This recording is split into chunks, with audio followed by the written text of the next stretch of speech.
everybody, and welcome to the Murders at Karlov Manor State of the Format Address episode. If you've been here before, you know what these episodes are all about, and if you haven't, well, I hope you're in the market for someone talking about everything they know about this limited format, because that's what these episodes are. And for this one in particular, I have a lot to say. I have been playing this format a lot, even more than I usually do at the beginning of format. I just loved it a ton. I'm going to get into that a little bit. And yeah, I just have a lot to say, so buckle in. We're going to be talking about the set top to bottom, big picture, down to the small little minutia, and yeah, let's just jump into it. Just a very quick note before we jump in, I want to call out the Patreon, of course, patreon.com/unlimitedlevelups. If you like the show, if you've seen it before, or if you feel like this episode gave you a little bit of value, go check it out. It is the #1 place you can go to support this show or any of my content. You know, we're not a podcast that has sponsors or runs ads or anything. The Patreon is really what holds us up, and I want to give a big thanks to everybody who supports over there each week. It's very much appreciated, so go check that out. There's a bunch of rewards over there like you usually find on Patreon pages, a bunch of ways that we want to give back to you if you choose to support. So thank you once again, and go check that out, patreon.com/limitedlevelups. So I like to start these episodes with kind of a bit of a vibe check on the format, just kind of checking in on what I think of the format, what I've observed other people think of the format in the community, just, you know, looking at Twitter, looking at Reddit, looking on Discord, that kind of stuff. And like I mentioned, I love this format. I'm going to explain kind of why I feel that way. And I think for the most part, I've seen the community also like this format. There's gripes. There's always going to be gripes no matter what format. You know, there's never going to be a perfect format. But from what I've seen, I think people are taking to this format pretty well. I did just finish listening to the most recent episode of Limited Resources. And if you haven't heard that, Marshall went on like a big old 20-minute rant on mostly like the speed of limited formats recently, which, you know, that's neither here nor there. I'm not really here to comment on that. But, you know, it was a bit of a soapbox moment like Marshall often has. But at the end of it, LC was like, yeah, I kind of agree, but this set's really fun, you know? And I think that's how I feel about it too. And by the way, I actually think this set is a tick slower than the sets that we had in 2023. I don't feel like it's blistering. I do feel like you have to play a 2-drop on turn 2, but that's kind of just magic. You know, you gotta draft a curve. And if you are somebody who feels like this format is as fast as some of the 2023 formats, I'm maybe gonna give you some tips on how you can slow the games down. The green decks in this format, by the way, I think are quite good at doing that. I'm not here to like try to convert anybody or try to say your opinion's wrong, but I'm here to say, hey, if you do like the format, but you're still struggling a little bit, you still feel like, you're getting run over by the dog walkers and the neighborhood guardians and all the red white aggro cards, I think I can push you in the right direction to show you some tips and tricks, some cards that you might want to prioritize to maybe be able to keep pace with those decks. And this brings me to what I think is one of the greatest strengths of this set, and forgive me, I'm going to gush about the set for a little bit, but I do think that this set displays a pretty wide range of viable strategies. You've got those white aggro decks that were dominating the format week 1. But I've been drafting a ton of green mid-range decks, and green mid-range, I really want to highlight mid-range. This is the first format in a while where I feel like mid-range is truly back in action, right? Like just the classic Jund mid-range and constructed style deck, or, you know, I guess a more contemporary example is like green-black mid-range in standard, where you're really able to grind out the game. You can play the control role against the aggro decks. You can play the aggressive role versus the controlling decks. Those kind of decks I feel like have been missing from limited formats in the past little while. Like, not absent for sure, but something that you'll hear me say and a lot of other content creators is that you often want to lean either very aggressive or very, very over the top in the late game. That's because if you're not doing one of those things, if you're not that focused, then you kind of get stuck in the middle and you're not very good at beating the aggro decks because maybe you're just like a tick too slow, and you're not good against beating the control decks either because they just outgrind you too easily.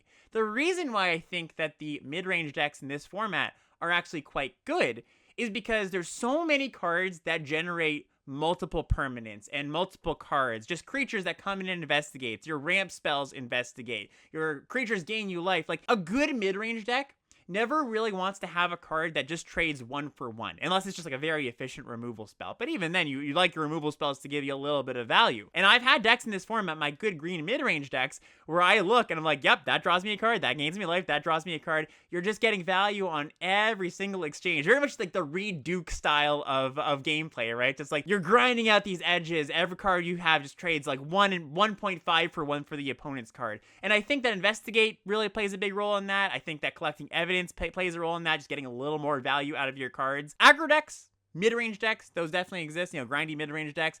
I think that the control decks, like the very, thinking blue-black control, which is a stated archetype in this format, I think has some issues, and that's the one I do wish was tuned a little bit more, where I wish that the removal spells lined up a little bit better against the threats. I wish that there was maybe a little bit better counter magic, but again, I think that's a small gripe, and I don't think that blue-black control is undraftable. It's just a little bit less common that you're going to end up there just because it's a little bit harder to get all the pieces together, but we'll get to that when we get to it. Another thing I've really appreciated about the format is I think almost all of the 2-color pair archetypes got there and work. And the cards that look like they should work do work. Like, there's not a lot of traps. There are a few archetypes, blue-black, red-green, red-black, that I think are, the ones that didn't quite get there, but those aren't undraftable. Like, there's no blue-white tapping deck in this format to make a comparison to a Wildsvale Drain. Nothing's failed at that level. And I think for the most part, when you see a card, you see an incentive. I'm going to give you an example, like a Gleaming Gear Drake. That's the red-blue uncommon, red-blue 1/1 artifact creature that investigates when it enters, and when you sacrifice an artifact, you put a counter on it. This deck works, right? There's the other blue-red uncommon, the satchel that makes Thopters. Like, that card works. The white-black 2-power Matter deck, that works. The blue-white detective deck, even the evidence stuff, the blue-green stuff that I was very skeptical of, a lot of other people too.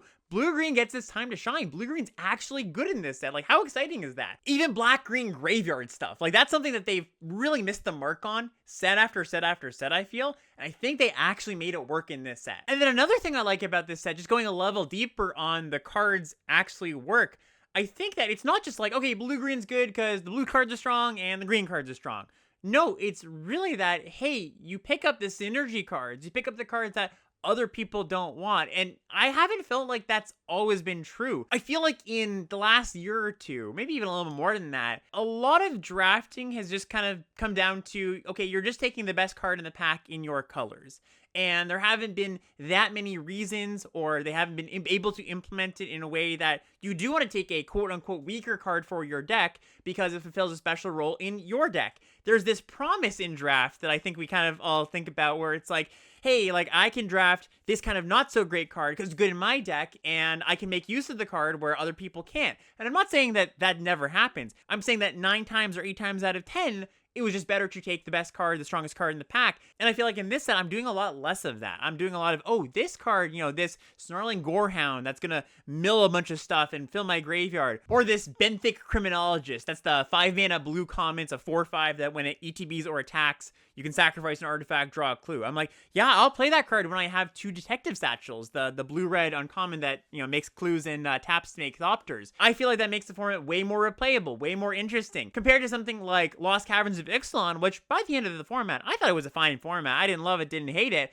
but I did feel like I went into most drafts just going, yep, okay, take the best card in this pack, take the best card in this pack, take the best card in this pack. Maybe once or twice in the draft, I would take a card that's like, oh, it's a little bit off kilter, but it makes sense in my deck. I feel like I'm making those kind of picks maybe 6, 7, 8 times in this format. Now, some decks lend themselves more to that kind of drafting than others. Like, I think if you're drafting right-away aggro, there are certain synergy cards you do want, but it's a little bit less common. But when you're drafting the blue-green decks, the black-green decks, the blue-red decks, even some of the white aggro decks do have particular synergies that I want to talk about a bit later. I've been cooking a bunch in this format, is another way to put it. Like, I'll jump into a draft, and I'll be like, ooh, kind of lick my lips and go, wow, what can we get up to here? Because I feel like, unlike a lot of other formats, I don't know where my draft is going, even after 4, 5, 6 picks. I mean, of course, I've got some cards that I would like to play, but the drafts are a little more like, quote-unquote roguelike, where I'm really just, like, seeing how things unfold every pick and making slight adjustments every single pack I see, and then adjusting my deck accordingly, figuring out what I can make work. Can I make my graveyard, chalk outline deck work? I pick up that detective satchel. I'm like, okay, let's, we're going to really go deep on that. And I will admit, this might just be a product of, the decks I've been drafting. It might be small sample size right now, but I'm just sharing my experience with the format so far here. And I've also heard a lot of other people kind of feel the same way. I guess another way I would put it is talking about it in terms of the architect and the gardener. And this is something I've talked about on the show before. And it's not a Magic specific thing. This is something that I've heard people talk about in several fields, several, actual workplaces. People use it in, multiple different disciplines, where the architect, as it applies to Magic drafting, you know what your deck is supposed to look like at the end. And mostly that comes from the decks kind of looking the same. In some formats, like, yeah, your blue-black deck looks exactly like this. You want it to have this many 2s, this many 3s, these removal spells, these top-end cards, and as you're drafting, you start down a path that you think, okay, maybe I'm going to be drafting blue-black. You just kind of fill in the blanks, right? You check off the boxes. You're like, oh, I need this number of, 2-drop counter spells. I need this number of finishers and this number of XYZ things. And then there's the gardener approach where you're like, okay, I'm just going through the packs, picking up a little bit of this, picking up a little bit of that, walking through and go, ooh, yeah, something catches your eye. And you're like, oh, I can make that work. And I feel like my drafts in this format have very much been that kind of gardening, not so much the architect style of drafting. The last thing I'll say before we actually get into the strategy side of things, don't worry, it's coming, is I just wanted to comment on play boosters. Just quickly, this has been something that I've been asked a lot about, how they affect the format, what I think of them. And I haven't felt like they've affected how I want to draft very much. I'm not drafting differently, I guess is how I would put it. So yes, there are differences. There's a few more rares running around. There's a few more uncommons, but it doesn't really change my behavior. It doesn't really change what I'm going to do in each draft. I do have a gripe, and I have another one that I don't personally mind too much, but I definitely wanted to cover because I know a lot of people have mentioned that they really don't like this. The thing that I really don't like is that there's one fewer cards in the pack. I'm not exactly sure why they decided to take one card out of the pack. Maybe it's just shrinkflation. Maybe that's the driving force behind this. But there being one fewer cards on the wheel, or just like, one fewer wheel packs, being, sometimes you end up a little bit short on playables. It means that you have less time to draft sideboard cards if you're playing best of 3. Yeah, I've not enjoyed that very much. I wish there was another card in the pack still. And then the other thing is that on Arena, this is an Arena-specific thing, but there are the duplicates in packs if you've been drafting on Arena, where the reason you might see duplicates, like duplicate commons, duplicate uncommons, is they've said that they wanted things to more mirror what paper is like. And so that duplicate you see sometimes is really what you would see as a foil in paper pack. And I don't think it's like inherently a bad thing, but it is jarring, right? You're like, wait, why are there two cards here? It's definitely kind of a little bit confusing if you don't know why there's an extra copy of, why there's 2 pick your poisons in the pack or whatever. But I think that where there's duplicates in the pack sometimes compounds with the fact that there's one fewer cards in the pack, right? Because then it's just like, well, if I was white-green going into pack 3, and there's a duplicate red card, and the uncommons aren't good for me, and there's not even a guaranteed common of each color like there was in the previous packs, right, in the draft boosters. Sometimes you open a pack and you're like, wow, there's just like actually nothing for me here. And I don't think it happens very much. This is a small gripe, but it's enough to notice. And you know me, right? Like, I'm generally pretty positive about limited formats. I don't dislike very much. I'm pretty go with the flow in that regard. But this is enough for me to, really feel something. Like I mentioned, I dislike the 13 cards a little bit more than the duplicates, but, they kind of go hand in hand, I think. Anyways, like I said, not too much strategic stuff as far as play boosters go, but I do hope that they iterate on this, and I think they will. Wizards is pretty good at iterating on things that didn't work the first time. Again, there might be some, like, business incentives behind this where the reason there's not a 14th card is a little more nefarious than I would like, but we'll see. I do hope that they eventually do add that 14th card back into the pack. All right, let's start with kind of the format at a glance, how I'm seeing it. So the way I've been sort of conceptualizing the format is there's 2 big main pillars. There's white aggro, and there's green mid-range, and then there's, like, a smattering of other decks, like blue-red, black-blue, red-green, and black-red. And those are kind of lesser decks. I think out of those 4 decks, red-blue is the one I'm excited about. The other 3, not so much. But we'll focus mainly on those pillars, the white aggro decks and the green mid-range decks to start out with. And when I say they're like a pillar of the format, it's not like all the white aggro decks, white-red, white-black, white-blue, white-green, look the same. But I think the white aggro core that the white cards provide can kind of just be a base for all the other colors to add on to, right? Like, I don't think your white-red deck wants many different white cards than your white-blue deck or your white-black deck. You can often start drafting the white decks by just taking good white cards, and white is the deepest color, and I still do firmly believe that, and then kind of pick up a secondary color as you go, whatever your most open color is. And like I mentioned a minute ago, the themes work. Like, I think the white-black 2-power matter stuff works, the white-blue detective stuff works, although we'll get into specifics on the decks. I think the white-blue detective stuff's a little bit light on theming. I called it one of the better decks last week, but I've actually come down on white-blue a little bit. I've come down on blue in general. So that's part of it. And then you have white-green, which is also a little bit light on theming, but has green in it, which, moving to the green and mid-range decks, I last week said that red was the second best color. And I, my rankings was like white, red, those are the 2 good ones, and then some combo of green, black, blue as the tier 2 colors, right? Kind of a clear divide between tier 1 and tier 2. I feel differently about that now, though. I now feel like the two best colors are the colors of the pillars, right? White, and I like green a ton. And I actually do think green is the second best color in the set. Red's still solid.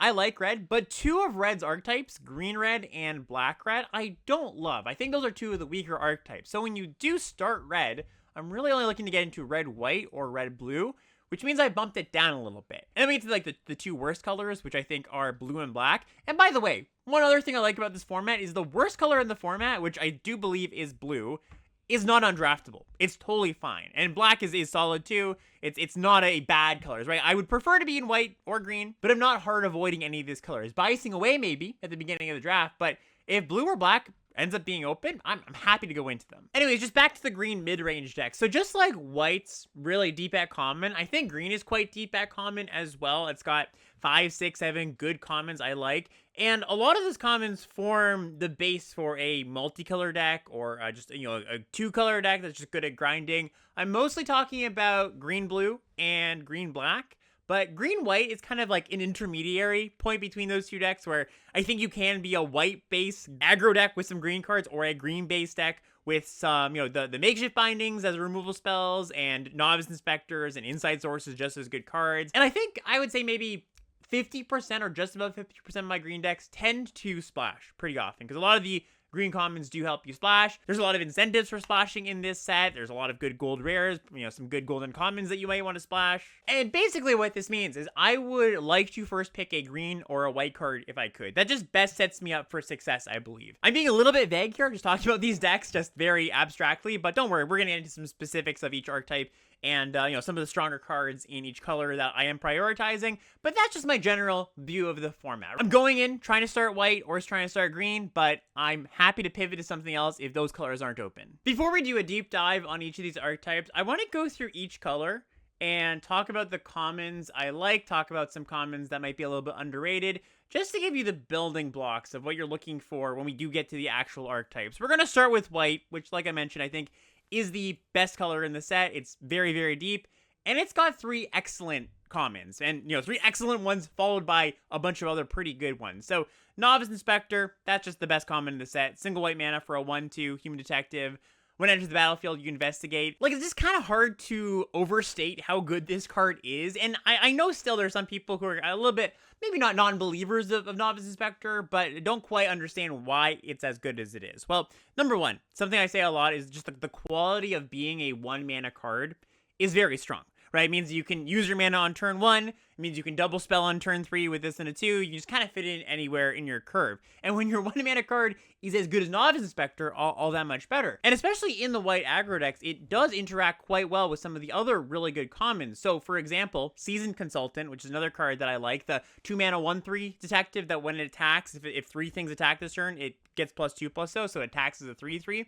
Well, this thing starts attacking for 3 1 turn sooner when you play a Novice Inspector. Something like Inside Source, right? The 3-mana 1/1 comes with the 2/2 Detective Friend. Pay 3 and tap it to give a detective +2/+0 in vigilance. As the game goes on, you can pump your Novice Inspector on the job. Any mass pump spells you might have, or just pump spells in general, just get a little bit better because you've just played a 1-mana creature on turn 1, so you're on the job. For example, it's the 2 white instant creatures you control get +2/+1 till end of turn, then you investigate. Well, that's going to do an additional 2 damage. And I know this might sound obvious to some people, but I just really wanted to hammer home why the card is so good. And then past that, we've got the next 2 commons here. Inside Source, like I just mentioned, just excellent. Just in a disguise format where your opponents are playing 3-mana 2/2s. You're playing 1/2, but you also get a 1/1 along with it. And so you're just up on that exchange anytime that happens on turn 3. And then Makeshift Binding, kind of an obvious one too. This is the 3-mana enchantment, comes in, exiles a creature until this leaves, and you gain 2 life. And then past those 3 cards when I'm drafting, my priorities are the 2 drops, right? So Seasoned Consultant, like I mentioned, which, by the way, this card, the 2-mana 1/3 that attacks as a 3/3, much better than I thought it was going to be. Like, I thought it was like, okay, kind of a filler card, you'll play it. But this is just a good 2-drop. This is a strong 2-drop. And then Marco Watch Phantom, the 2-mana 2/2 detective that whenever a creature power 2 or less enters the battlefield, it gains flying. So these are kind of your next level of priorities when you're drafting the white aggro decks. And then you get to the pump spells, the excellent pump spells that honestly are kind of like the unsung heroes of these white aggro decks. Auspicious Arrival, which is the 2-mana instant, target creature gets +2/+2 and investigates. And on the job, 2 white, your creatures get +2/+1 until end of turn, you investigate.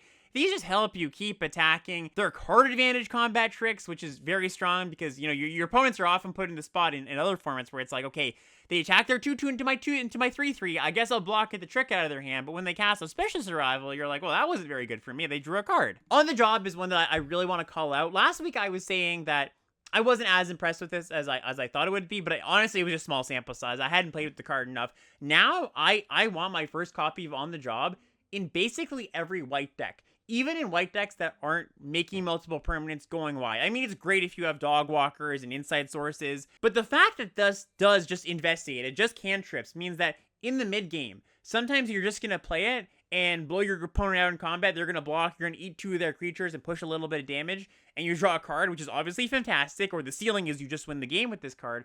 But the floor of this card is maybe you win a combat, or you trade up and you push a little bit of damage. The Investigate just pulls so much weight, and honestly, I think just like a general rule of thumb is anything that says Investigate is just good. Like, I think there's very few things that buck that trend. And On the Job really exemplifies that too, because usually these kind of mass pump spells, I'm pretty hesitant to put in my deck unless I'm truly a go wide deck making a bunch of tokens. Because if you just put this card in your deck thinking, oh, okay, it's like my way to push damage after the board stalled out.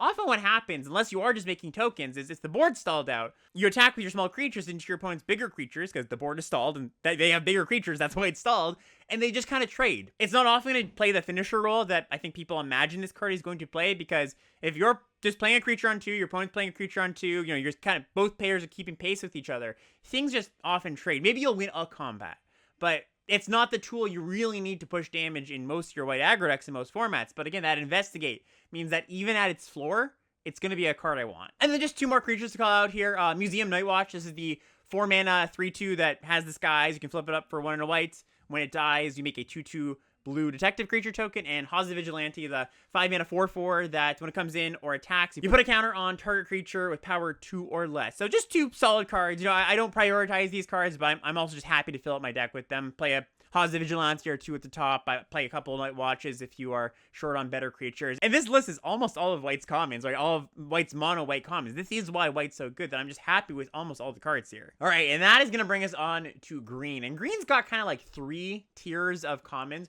Starting out with Bite Down on Crime. This is the green bite spell, 3 and a green for a sorcery. As initial cost to cast it, you can collect Evan 6. And if you do, the spell costs 2 less. It only costs 2 mana. Target creature you control gets +2/+0 until end turn, deals its damage equal to its power to target creature you don't control. And this card, you know, it might be like, okay, yeah, of course, this is the removal spell, but this is a card I'm happy to play multiples of. Like, sometimes these bite fight spells aren't that good. This one is one I feel pretty good about, because especially in the green decks that might have a little bit of self-mill, might have ways to put cards in the graveyard, you can cast this for 2 mana pretty consistently early on. If you cast it for 2 mana, you can kill disguised creatures often before they flip. And of course, you get a little bit of protection if you target your own disguised creature, because your opponent can't like blow you out with a bounce spell unless they have 4 mana. Lockdown Eavesdropper. This is one I love. This is 3 and a green for a 3/3. It's a detective. When it enters the battlefield, you investigate, and whenever you draw your second card each turn, logs on Eavesdropper, gets +1/+1 and gains vigilance until end of turn. This is like the epitome of a green mid-range card. Like, I'll play as many copies of this I can get. It attacks, it blocks, draws you a card, you don't mind trading it off. It's just like the perfect card if you're grinding. And then Nervous Gardener as the last in the tier 1 of green commons here. 1 and a green for a 2/2. It's got Disguise for a single green. When it's turn face up, you can search your library for a land card with a basic land type. Reveal it, put it into your hand. Of course, that means that you can go get the rare dual lands, because those do have basic land types. So almost like White's with Novice Inspector, Makeshift Binding, and Inside Source. These are kind of the same thing, right? Obviously not as efficient, but Eavesdropper is kind of like Novice Inspector, and Bite Down is sort of like Makeshift Binding is a good removal spell. Gardener is kind of like a good value creature like Inside Source. So these 3 kind of form the core of my green decks a lot of the time. Not sad to first pick these cards. These are just really good. And then you get to tier 2 of the green commons. And I think the reason I value these cards a little bit lower is because they don't just go in every green deck and are awesome. They're a little more specific for certain green decks. And to be fair, I think you could actually play any of these cards in this tier in any green deck and they'd be fine, but they are kind of maximized in certain green decks. So the first one here, Fanatical Strength. This is the combat trick. 1 and a green for an instant. Target creature gets +3/+3 and gains trample until end of turn. Of course, you really want to play this in your attacking decks. The green-black graveyard and the green-blue collect evidence decks, they really want to keep a high creature count. A lot of the cards that say, you know, when you exile something from your grave only trigger on creatures. So Not that this would be a terrible card in your like slower decks, because even though you're not attacking, it's still a pretty good tempo play. Being able to counter a burn spell or win a tight combat, you're under pressure. It's not a bad card to be able to get back some tempo. But you just don't really have room for it. It is a tier 1 card if you are playing green-white, I guess is the way I would put it.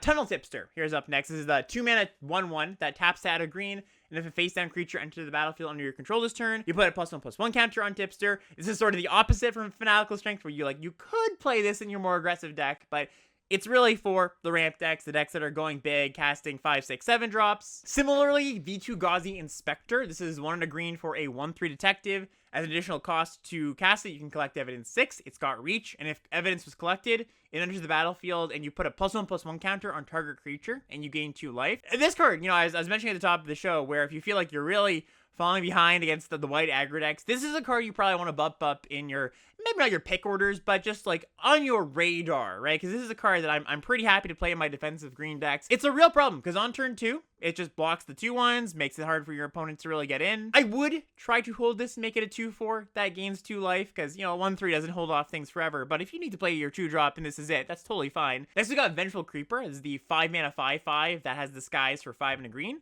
When you turn it face up, you can destroy target artifact or enchantment an opponent controls. This isn't really a card that goes specifically in the more aggressive decks or the slower decks. I think it's pretty good anywhere, but it's not like as good as the tier 1 cards. Just like a solid C in my mind, basically. You basically have a target in almost every matchup. There's very few matchups that I found that the ability is not very relevant. And the last card here is Rebel Belt Maverick. And this one, I went on a bit of a roller coaster this week and I was kind of high on it, and then I was low on it, and now I'm back up to being pretty high on it after really diving into the black-green decks, or the decks that care about exiling stuff from your graveyard. So this is the single mana 1/1. It's a detective.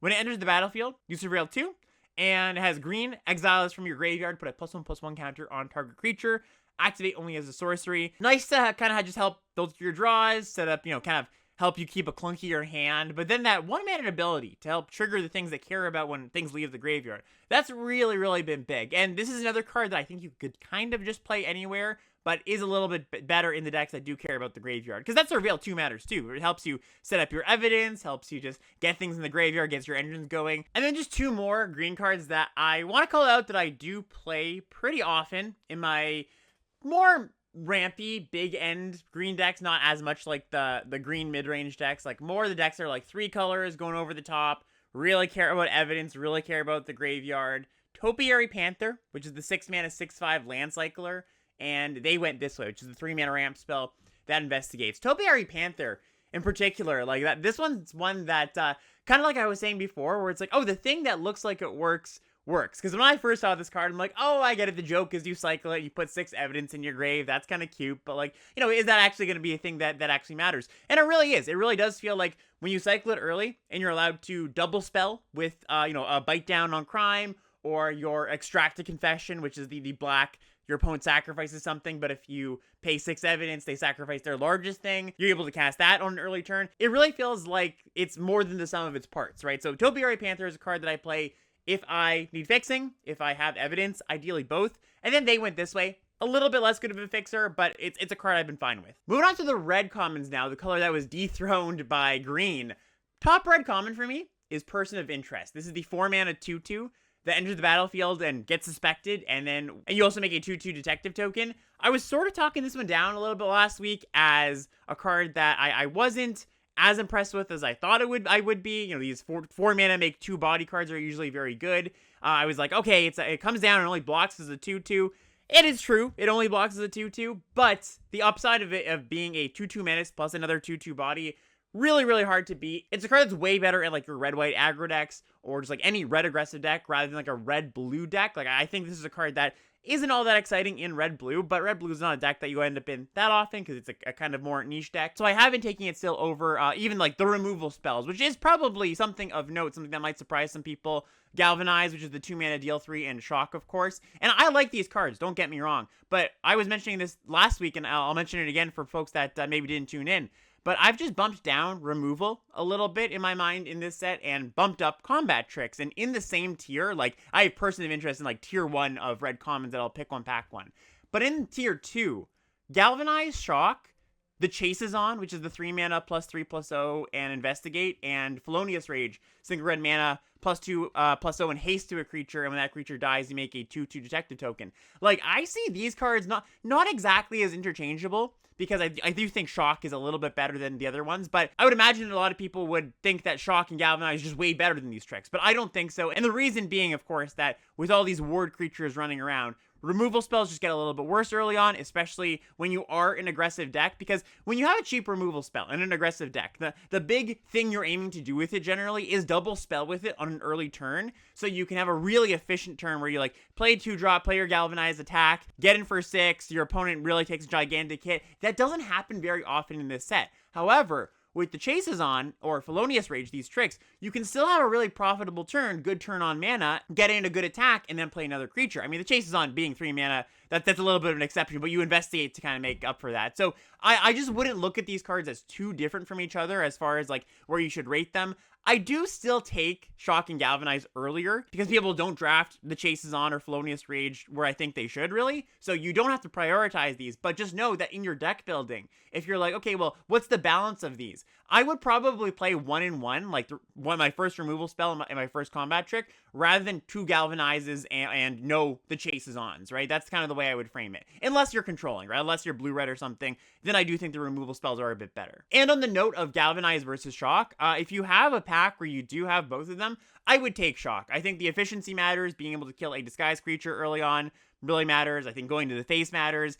I've liked Galvanize a little bit better in blue-red, once again, because you can do the whole ideals 5 when you've drawn 2 cards. That is something that will come up, but my vote does go to Shock. And then 2 more red creatures here. Red Herring, the 2-mana 2/2 haste that attacks each turn to be able to clue. Just a solid 2-drop, and Offender at Large. This is one that I've been really impressed with. I've continued to be impressed with. It's not like impressed as in, well, it's a 5-drop and I like playing it, not as like, oh, it's an awesome card. But this is the 5-mana 5/4 with Disguise for 5 mana. And when it ETBs or flips up, target creature gets +2/+0. Just a really good way to push damage. It's really large. Like, I don't mind playing a copy or 2 at the top of my red-white aggro decks, or just any deck that's looking to push damage. Don't overlook this one, basically, because I think it's one that does look just like a little bit clunky, a little bit, whatever, kind of interchangeable with the other expensive disguise creatures. But the fact that you can just play this as a 5-mana card, comes in, has a good enter the battlefield effect, it's a card I like. All right, black now. So black and blue are the worst colors, like I kind of alluded to at the top.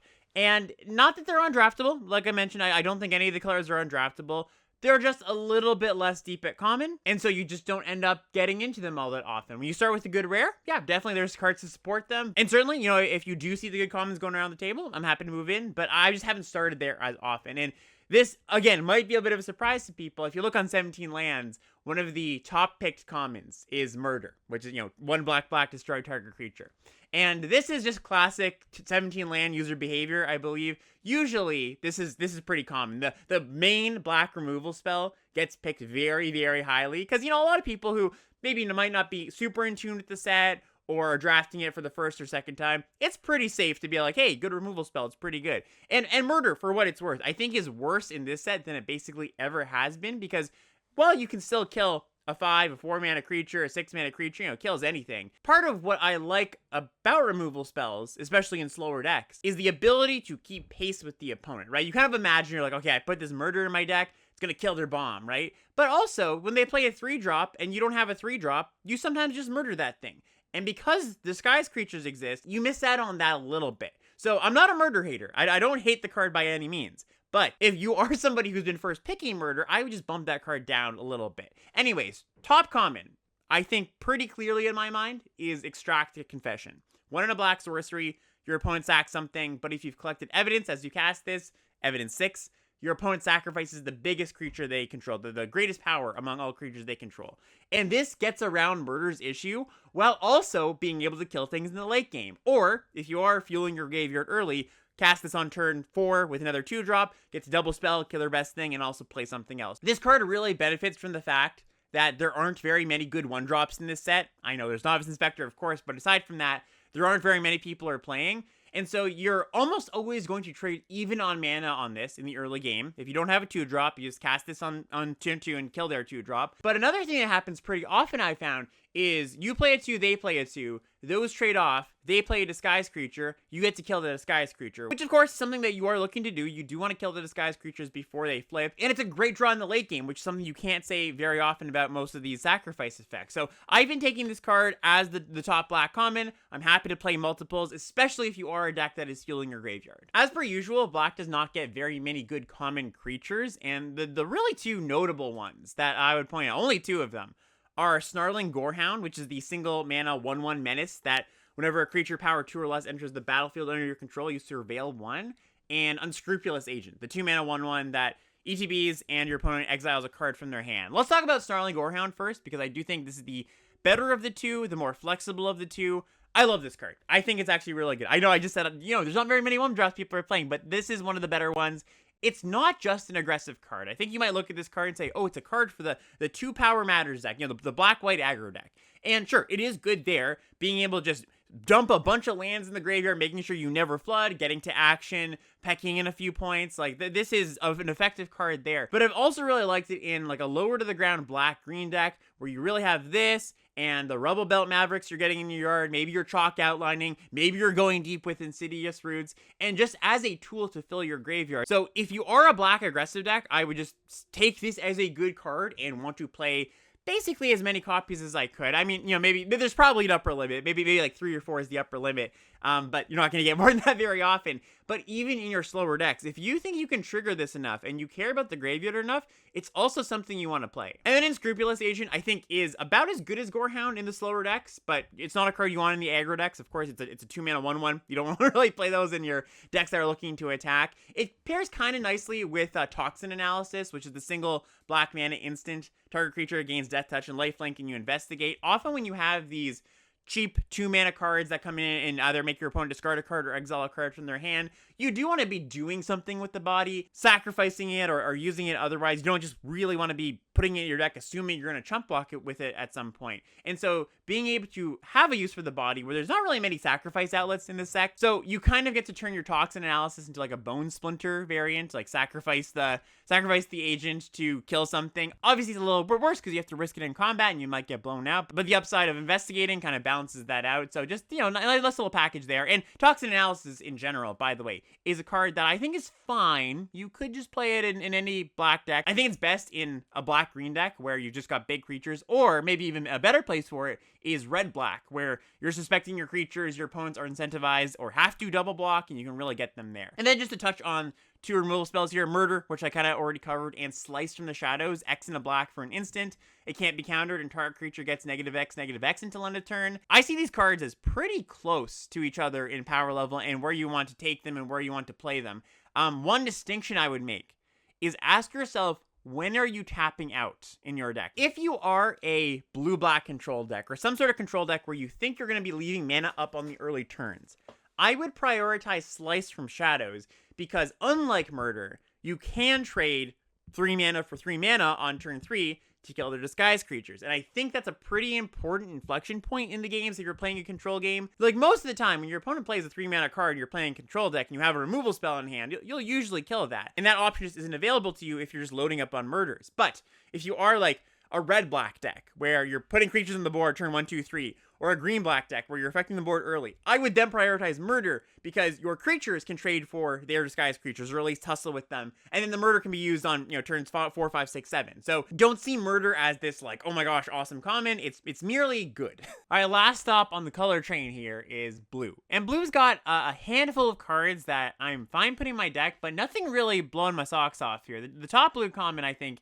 is Projector Inspector. This is the 3 mana 3/2 that when it or another detective enters the battlefield or flips up, you can draw a card and discard a card. Good in blue-white, clearly, that makes sense, right? But also good in the blue-green evidence decks, and kind of just fine to play anywhere. Really just helps you get card flow going, make sure you don't flood, gets to your important cards. Reasonable Doubt. This is an interesting one to talk about. This is the 1 in a blue instant that is a counter spell, counter target spell unless its controller pays 2. And you suspect up to 1 target creature. When this card is good, it's good, and when it's bad, it's terrible. Like, when you can counter a 4 mana card or a 5 mana card for 2 mana, obviously, if you feel great about it, when you draw it late and it's stuck rotting in your hand, it's really, really bad. 17 lands actually does have this as the top common in a lot of the color pairs, especially in red-blue, it and Deduce, which is the 2-mana draw a card and investigate, mostly because red-blue is a little more controlling and keeps mana up on your opponent's turn quite often. I do think you only want this card if you're leaving up mana early, because it's just not a good counterspell late, and even in those decks, you want ways to use the card if it goes dead. So Projector Inspector is a pretty good way to do that. You just get to loot it away. But if you can find any way to convert this card into something else, and there's actually not a ton, right? I think Projector Inspector might be one of the only things. Or your deck's just like full of card advantage where you don't really care if you have a dead card in the late game as much. You just really want to stay alive early. I think it's a good card. I think you can play it, but it's a card that I would be skeptical about. And if you're unsure if you should play it or not, I would vote towards not. But if you do have some confidence that, like, hey, I'm leaving up mana on my opponent's turn quite often, I have ways to loot this away, then yeah, I think it's a card you should consider. And I think one thing to kind of avoid as a mental trap when you do put it in your deck that I was kind of falling into, I realized, is when I did draw it late, I was like, wow, this is terrible. I never want to put it in my deck again. But that's counterbalanced by the times that it is very good in the early game. Counterbalance. I didn't mean to make a counterspell joke there. But it's really the kind of card that your gut reaction to it when it's bad, I think, can make you overcorrect on it, basically. So I'm still warning, be cautious about it. But also don't write it off. Don't just say this is a bad card. And when you do put it in your deck, make sure you're noting, yeah, you do actually get a pretty big mana advantage when you get to counter a good thing early on. That makes up for the fact that sometimes it's really bad later. Unauthorized Exit, this is the bounce spell, instant, bounce, and all non-permanent. Surveil 1, just pretty solid. You get your opponent sometimes on really nice turns where they like flip up a big disguise creature, you get to bounce it, or you win a combat. Combat tricks are very heavily played in this format, so just being able to cast this in response to a combat trick. Although, to induce your opponent into casting combat tricks, you need to be affecting the board early, because otherwise they're not going to be casting combat tricks. So I like pairing this card with early board presence. I don't like this as much as like a control card, but it's also fine there. I would pair this more in like a blue-white deck or a blue-green deck, a little more than a blue-red deck, but also serviceable there. And then Out Cold. And this is another one that kind of falls in the same camp, where you don't really want this in your controlling decks very much. This is the 4-mana instant. It can't be countered. You tap 2 things, you put a stun counter on those things, and you investigate. This is a card that is classically like a tempo card, right? They used to print this card all the time back in the day without the can't be counter, without the investigate, and it was a fringe playable in like a very, very heavy tempo deck where you're just like playing creatures and just like tap 2 things, get in, try to kill them. They've upgraded it since, right? The 2024 sensibilities make this a fine card to put in your deck no matter what, but I would be a bit particular about it, because when this card is at its best is when you've already got a board presence and you've tapped their stuff down, you get to get in a big hit. It's not as good if you're a blue-red control deck just trying to buy some time. Again, not terrible at doing that job, but I think the way I would think about it is don't put this in your deck as, oh, this buys me time, because that's not good enough sometimes, right? In your slower decks or control decks, you actually want to be answering things. You actually want to be making sure you're making one-for-one card exchanges. Again, it wouldn't be terrible if it was there, but if you're just noting where do these cards go, and in this format, I think you really want to be noting where do all these commons, all these uncommons, like what decks are they best in, where are they optimized, and where are they not. This is a card that you want to pair with a board presence so you can get that nice effect of play my stuff, tap your things down, get in a big attack, then you die in a turn or 2. Cold Case Cracker, this is the 4-mana 3/3 flyer that investigates when it dies. It's just solid. It's not a card I'm excited about, not a card I dislike. I'm probably going to play a copy or 2 if I get them. One dishonorable mention here is Dramatic Accusation. This is the 3-mana aura that comes in, tap something, if that creature doesn't untap, and you can pay blue, shuffle it into its owner's library. This card is kind of got the murder problem, but loses out on being an instant. So where murder, you don't get a mana advantage on it very often in the early game, because you can't kill the things you want to kill with the disguised creatures, but you can get combat blowouts, and when they go for a double block or they use combat trick. This card has the murder issue of only good later, but also isn't an instant. I don't think this card is unplayable, but I would note if you think this card is just like, oh, good blue removal, bump that down a little bit. It's just not a card I really ever prioritize, and if it does make my deck, I'm not going to say something went wrong in the draft, but it's a card where it's like, yeah, I guess I'll play it. It's my 23rd. And before we jump into the archetypes, I just wanted to give a quick little update on some thoughts on the cycle of hybrid disguised creatures, as well as the cycle of the split cards at uncommon. I think that aside from Dogwalker, which is just great, like this one is not a card I'm down on, I think I'm only really excited to play these cards in the decks that you can cast them on the front side. Because if you can't cast them just straight up without disguising them, you run into an issue sometimes of them just being quite inefficient, right? So like Sanguine Savior, for example, which is a card I think is just fine. This is the Orzhov one black-white for a 2/1 lifelink flyer. When it's turned flipped up, face up, you give something lifelink. So if you put this in a white-red deck,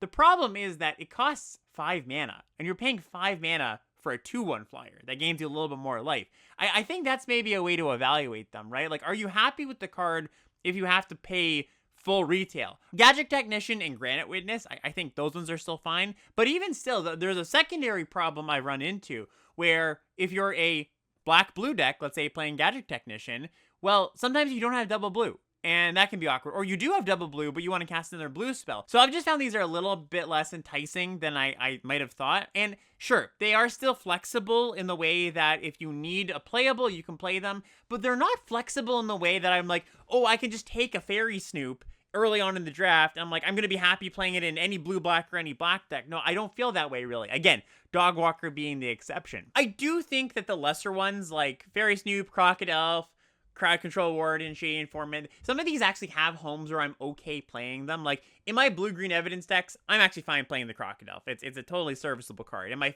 grindy graveyard decks, Fairy Snoop makes the cut sometimes. Crowd Control Warden, if I'm going wide enough, sure, I'll play it. Shady Informant even, the black-red one. Like, this one is kind of like Fairy Snoop. It's an okay defensive card. The two I would really try to avoid, I think, are Riftburst Hellion and Rakish Scoundrel. There's the green-black one and the red-green one. Just like any disguised creature, these aren't terrible, but this set's full of so many good cards that I am pretty sad if these do make my deck. So yes, like, you know, the updated tiering ranking, I guess, is Dogwalker, still excellent, and I have Gadget Technician, the blue-red one, Granite Witness, the blue-white one, and Sanguine Savior, the black-white one, as good cards, but I would like to cast them on their front side more often than not, or put them in decks that can cast them on their front side. Undercover Crocodile, the Simic one, Crowd Control Warden, the Selesnya one, Shady Informant, the Rakdos one, and Fairy Snoop. These cards are good in certain places as 20 to 23rd cards, and then Riftburst Hellion and Rakish Scoundrel just not interested at all. And then touching on the cycle of split cards, Fuss Bother, which is the Jeskai one that either puts counters on your attacking creatures or you make Thopters and Surveil. This card is just great. Like, this is the actively good one of the cycle. I'm happy to take it early. It is very flexible in the way that I was hoping that cycle of hybrid disguised creatures would be, where it's like, yes, you take it early and you're pretty happy to play it in most decks. Push Pull, which is the one that is a split card of destroy target tap creature, and Pull, which is take 2 cards from a single graveyard, put on the battlefield, hasty, and you have to sacrifice them then in turn. I actually like Pull more than Push. Like, I'm putting this card in my deck as a aggro finisher, the Pull side, rather than Push. Push is kind of like the buyout mode, but this is a fine aggressive card. Hustle Bustle, kind of the same thing. This is the split card of target creature attacks or blocks this turn at able, or Bustle is the +2/+2 and trample to your team, and you can flip up a face-down creature. If you're going wide, if you're a big green deck that's looking to attack, like green-red, I suppose, which is, again, kind of a niche deck, this is a solid card, but not one that I'm looking to take highly. And then Cease and Desist and Flotsam Jetsam. These are, I think, evidence exclusive cards. If you want to collect evidence, but you don't have great fodder, you don't have the Topiary Panthers, I think Cease and Desist is the one that exiles 2 cards from a single grave, and target player gains 2 and you draw a card. Good way to do it. Flotsam and Jetsam, kind of the same thing. So these are a lot more niche, and they do kind of fly around the table. You don't really have to prioritize them. All right, archetype time. So I'm going to take a look at 3 decks here. One to represent the 3 kind of major pillars of the format. The 2 main ones, like I mentioned, white aggro and green midrange. And also I have a blue-red deck I want to look at as a stand-in for talking about the control decks in the format. So we're going to start with this white-red deck I have in front of me. And for those who are listening along on the podcast feed, I will try my best to kind of just illustrate what's happening here. But do check out the YouTube channel if you do want to check out some visuals. So I think when you're drafting the white aggro decks, and I'm talking red-white, blue-whites, black-white, green-white, like, it's all a pretty similar formula where you've got column A, which is your good white creatures, and that's what the white cards really provide you, the good, solid white creature base. And then you've got the tricks. In red-white, it's the Chases On, Auspicious Arrival, and On the Job. Like I mentioned earlier, I really want a copy of On the Job in all of my white decks, even if they're not going that wide. I've got some removal in this deck, too. I've got double Lightning Helix and a Torch the Witness. But just like I was mentioning when I was talking about the red commons and saying how Galvanize and Shock are sort of interchangeable-ish with the combat tricks. They just kind of play the same role as the removal spells do. So I've got 8 non-creatures in this deck, some combo of removal spells and combat tricks. And if you took all the removal spells out of this deck and replaced them with more copies of the Chases on Auspicious Arrival, I don't think this deck gets all that much worse. I think it does get worse because it is nice to be able to reach out and kill something, get a problematic creature off the battlefield. I'm not trying to say, okay, it's just the same, but just as a concept, when you're drafting these decks, it really is just like column A, the good creatures, the cheap creatures that are attacking well, and column B, ways to push damage, either tricks or removal spells. Now, this is red-white. When you go to the other white decks, blue-white, blue-white's kind of interesting because I've been drafting that deck a lot less because I don't actually think blue adds that much to the white aggro stuff. It adds Private Eye, the gold uncommon, that card's great, and it adds like Out Cold, it adds the bounce spell, so, a few things here and there. But I've just preferred basically all of the other colors when I'm pairing a color with my white aggro cards. I don't really have anything against the blue cards necessarily, but there's just not that many that draw me in. So yeah, not going to spend too much time on these white decks. I think if you play this format any amount, you kind of seen what's going on here. But yeah, I just wanted to like really put forth that concept of it's really a column A, column B kind of thing, where it's like cheap creatures and some combo of tricks and removal, and then when you're figuring out what you should pair your white aggressive creatures with, it's mostly just whatever the color that's open. Because the thing is, the other colors, they all pair pretty well with white. I'm not too picky about it. I think red-white is the best for sure, but I think you could pair it with any of the colors and you'd have a pretty solid deck. Okay, now the moment I've been waiting for. I don't know if you've been waiting for this, but I've been really excited to talk about the green mid-range decks, and specifically, I've got this deck in front of me that I drafted on stream yesterday, and you might have actually seen this. I posted it to the YouTube channel as well. And it's a almost straight 3-color deck, base green, but heavily splashing black and blue cards because I just have a lot of fixing. And this deck is really just doing the thing, right? Quote unquote, doing the thing in a lot of ways. It's doing the black-green graveyard stuff. It's doing the blue-green collect evidence stuff. And it really was an engine that just was humming, was ticking. So I just want to point out a few things here and there with this deck. Number one, Evidence Examiner. This is the blue-green 2/2 at uncommon that you can collect evidence for on your combat, and whenever you do collect evidence, you investigate. Card's awesome. It plays at its best when you have a lot of other cards that collect evidence, but even just sitting there and making a clue each turn, I think this is a premium card for these decks, and I would not be sad to take it early. Repulsive Mutation, this is the X blue-green counterspell that you put X +1/+1 counters on target creature, and you counter up to 1 target spell unless their controller pays X, where X is the greatest power amongst creature you control. Excellent card as well. I've been calling it like a counterspell fireball split card, but it's even more than that, of course, because you can use it in combat to win a combat and make your creature huge. The fireball part of it is just, at the end of the game, you just X = 7 and you just hit them for a bunch on an unblocked creature. Whenever you counter something with this card and you get to put some number of counters on a creature you control, it just feels so backbreaking for the opponent. And also, there's just the mode of keep up 2 mana. I've got, 4/4 on the battlefield, just blue-green counter target spell unless you pay 2.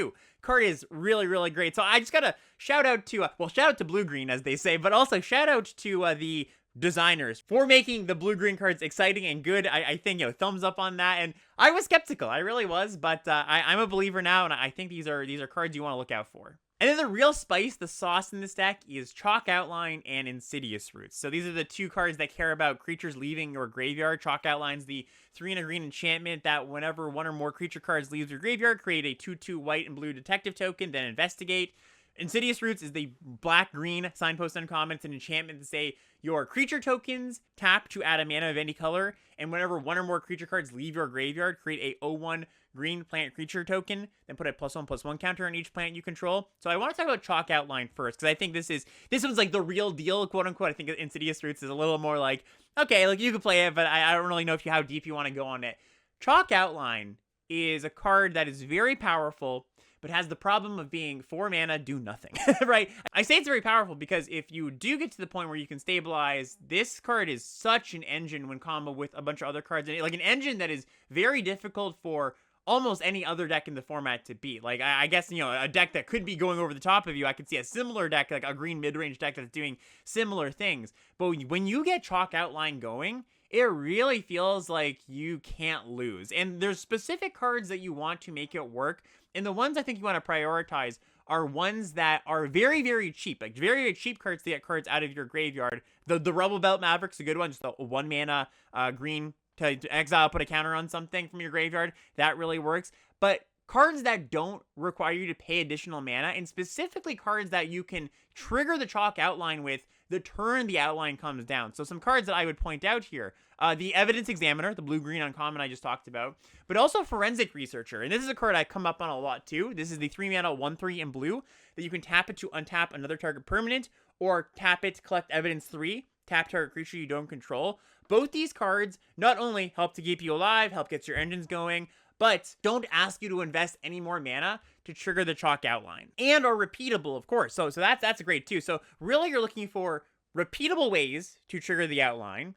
You're looking for very cheap ways or free ways to trigger the outline. And just one deck building thing. You want to keep a high creature count for sure. Because if you've got self-mill or you're surveilling, you want to be able to put creatures in the graveyard so that early on, you're able to trigger the outline. It's not just sitting there waiting for you to draw those cards. Now, that is one level of going deep, right? But there's another level too, because that's fine. It's great to be able to just, make a 2/2, make a clue each turn. You really start to accrue a lot of value.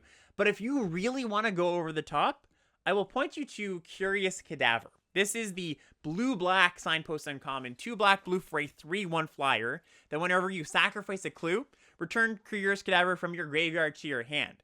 So when you've got chalk outline on the battlefield, and you've got Curious Cadaver in the graveyard, well, you crack a clue, you bring back the cadaver to your hand, it triggers the chalk outline, and then you get another clue. So the Curious Cadaver, you play that, your opponent doesn't really want to trade that thing off, because then that goes in the graveyard, you crack it, and they just feed off of each other, right? It creates a loop. And one of the kind of problems here is that you do have to play the cadaver first, unless you've milled it or discarded it somehow. There's not that many ways to discard it, but one way to discard it, and I'll shout out to Sirkovitz here. I saw him commenting on one of Sam Black's posts about these kind of decks. Projector Inspector, the looter, the 3/2 looter. That's a card that if you play that, you get the cadaver in the graveyard. You don't actually have to cast it, because casting the cadaver on turn 4, it's a little bit of a dicey play. It's a 3/1.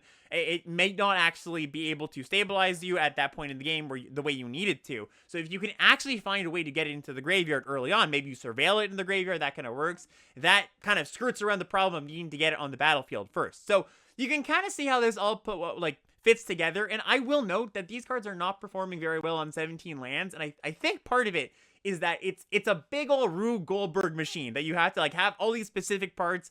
Anything that is more complex than just I cast my card and then it does the thing is going to be a little bit underrepresented on 17 lands, because I can't guarantee people are going to be doing that thing, right? So this is something I would recommend. I do think it's worth leaning into. And yeah, just again, kudos to Wizards to actually making this work. I think it's something that's strong. And then there's Insidious Roots, which I think is not as good as Chalk Outline. It doesn't create as good of an inevitability engine.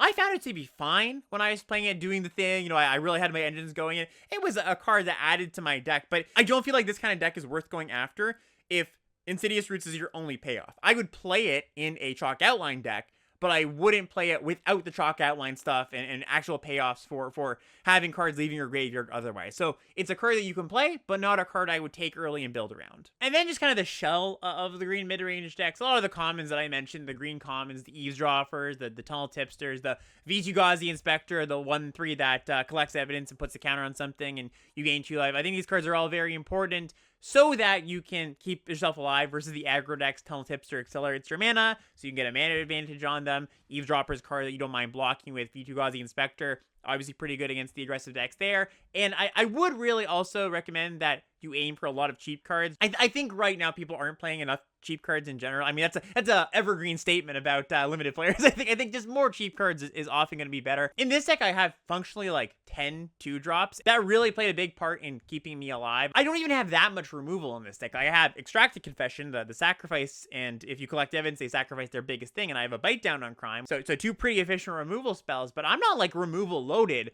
I just stayed alive in this deck because I was able to play a 2-on-2, and so I was never really starting from a place that I was behind in. All right, and finally, moving on to some blue control decks. I've got a red-blue deck in front of me here. This is actually a deck that I drafted in a coaching session with Dirt Nymph, if you've watched her stream before. And I think the control decks in this format face 2 broad issues.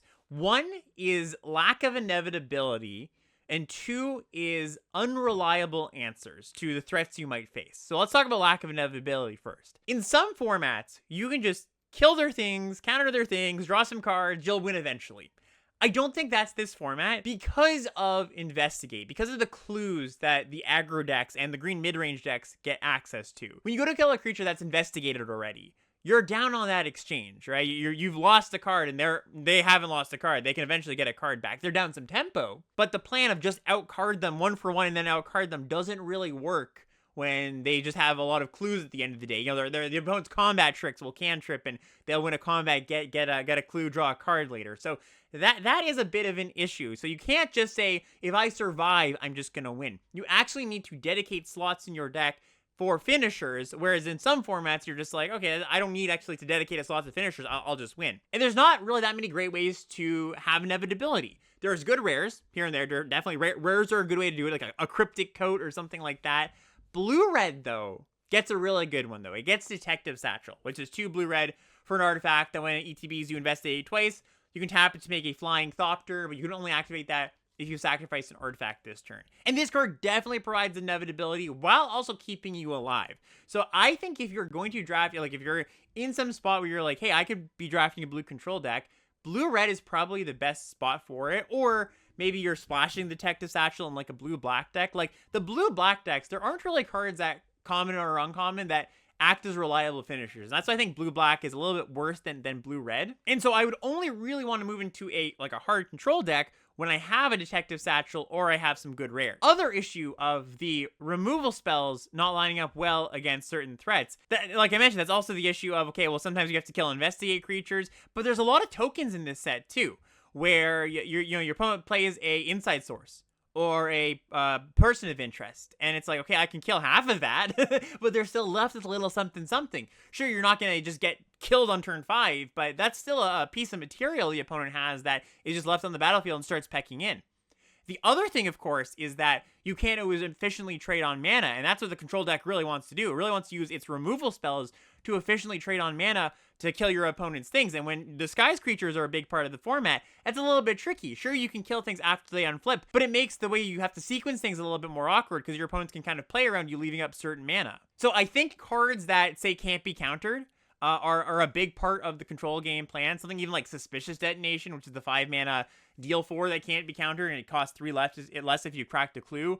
Or Slice from Shadows, the black one, like I was mentioning before, the can't be countered, target creature gets -X. I think those are pretty important pieces of the puzzle, and I've been kind of toying with like Grixis control decks so that you get access to as many of these can't be countered removal spells as you can get. And so I guess I would say if you can overcome those issues, if you have good finishers, the Detective Satchel being one of the better ones, and if you have removal that lines up well against disguise creatures, either can't be countered or things that are very cheap like Shock, like that works too, then yeah, it actually does kind of work. And this is a space that I will admit I haven't tried out as much as the white aggro decks and as the green mid-range decks, but definitely a place I'm really excited to explore this coming week. And as one final thing, I just have a bit of an odds and ends section here, just some cards I wanted to talk about that I couldn't fit into the other sections, starting with Escape Tunnel. This is the land that goes and fetches a basic land, puts it on the battlefield tapped, or you can sacrifice it to have target creature with power 2 or less not be able to get blocked this turn. I take this card quite highly. I am actually somebody who takes Evolving Wild style lands a little bit lower than some people do. Like I'm generally less of a splashy player than I find some of my my streamer or podcaster contemporaries are. But I really like Escape Tunnel, not just because I think the green mid-range decks that often splash are quite good, but there's just a lot of awesome gold rares in this set that you often do want to splash. You open them up pack 3 and Izoni, or maybe a war leader is called, splashing a Detective Satchel in like a blue-black deck like I mentioned before. But also, that last ability, you kind of shortcut it in your head to like, oh, it deals 2 damage. But it's more than that, because a lot of the time what I do with it is you put it on a disguise creature, you target a disguise creature, and then you flip it, and you get in for 5 or something, or you just combo with combat tricks. Another card that I want to call out here, Get a Leg Up. Single green mana instant. Until end of turn, target creature gets +1/+1 for each creature you control and gains reach. This card's great. I think this card's underrated just considering how late it goes. Like, you can often set this up to be +5/+5, +6/+6. It's a really nice little combo with the escape tunnel. You can often just get lethal out of nowhere. So many tokens running around, and bringing us to another card that is definitely underrated for sure. I think it's because it kind of looks like a meme. It kind of looks kind of funny. It's got a lot of words on it, so maybe people don't have time to read all the cards because the pack timer is shorter with play boosters. A Killer Among Us. This is the 5 mana green enchantment that comes in. You make a goblin, a 1/1 goblin, a 1/1 human, and 1/1 merfolk. Then you secretly choose one of them, and then you can sacrifice the enchantment, the Killer Among Us, to have one of those things, whatever the one you chose. When it attacks, you can sacrifice the Killer Among Us to put 3 +1/+1 counters on it, and it gains Death Touch. I've heard people call this card Grave Titan, and it's not quite a Grave Titan, but it is really, really strong. It's one of the top uncommons. It stabilizes you when it comes down. It creates a bunch of bodies. If you're under a bunch of pressure, sure, you just block maybe a chump and a trade. But if you're not, if you're a parity or you're at head, over the course of 2 turns, it's a 4/4 and 2/1 one. It's just fantastic. And of course, get combos with the Get a Leg Up as well. Glintweaver. This is the 7 mana 3/3 reach that comes in, puts 3 counters on 1, 2, or 3 things, and you gain life equal to the greatest toughness among creatures you control. This is just one I want to call out because these kind of cards are generally pretty good, and this one is too. But as I was streaming this week, a lot of people were like, "Oh, you like Glintweaver?" Maybe because they feel like the format's fast, and a 7-drop looks like a card you wouldn't want to play. But this is a 7-drop that stabilizes you and then turns the corner. Yeah, this card's very good. 2 cards from the list: Enlisted Worm, which is a 4 green-white 5/5 with Cascade, which, if you don't know Cascade, it's basically just Discover, and Maverick Thopterist, 3 red-blue for a 2/2 improvise. When it enters the battlefield, you make 2 flying Thopter tokens, and improvise is kind of like Convoke with artifacts. You can tap your artifacts to help to pay for this. Both these cards are excellent. Currently on 17 lands, the 3 cards I just listed, Killer Among Us, Maverick Thopterist, and Enlisted Worm, are the top 3 uncommons in this set. Really, really strong cards, and I just wanted to call those out because I feel like they maybe aren't on a lot of people's radars, especially because you don't see them very often. And then 2 kind of dishonorable mentions here to close this out. Undercity Eliminator and Cornered Crook, sort of similar cards. These are the 5 mana come in and kill a thing creatures. Undercity Eliminator, 3 black, 3/3. When it ETBs, you can sacrifice an artifact or a creature. When you do, exile target creature an opponent controls. And Cornered Crook is the 5 mana 5/4 in red that when it ETBs, you can sacrifice an artifact and it deals 3 damage to anything. Not that these are bad cards, but I pegged these as like premium uncommons when the set first was spoiled. And they're just not because of Disguise, because often you can't really play these things on curve and kill what you want to kill. I mean, you can kill something, but it's often not what you want to kill, those Disguise creatures. Once again, I've said it over and over and over in this podcast, but it's not a great look when you don't want to cast your 5 mana spell on turn 5 sometimes, right? So just a little bit clunkier than they seem. I'm not saying they're bad. I'm not saying don't play these, don't pick them. Still play them, pick them. Just don't first pick them, second pick them. I'd more want to pick them like in the middle of the pack. And that's going to do it. Thank you so much for watching and listening. A lot that we had to cover today. I honestly feel like I only just scratched the surface, just getting the baseline evaluations of a lot of things out of the way. There's so much synergy, mixing and matching you can do in this format. Like I said, I could gush about this format for a long time. I was worried this podcast would be 3 hours, but luckily I trimmed it down to just over an hour this time. Next week, I think we might just jump into gameplay. We'll see, because this format also, the gameplay is really deep. I wanted to kind of cover it on this episode, but I just realized I wouldn't have time. So we might do the gameplay level up episode next week. We might dive in a little bit deeper on some of those deeper strategies that I was talking about. But in any case, thanks for watching. Thanks for hanging out. If you made it this far, again, check out the Patreon, patreon.com/limitedlevelups, and we'll see you next time. Bye, everybody.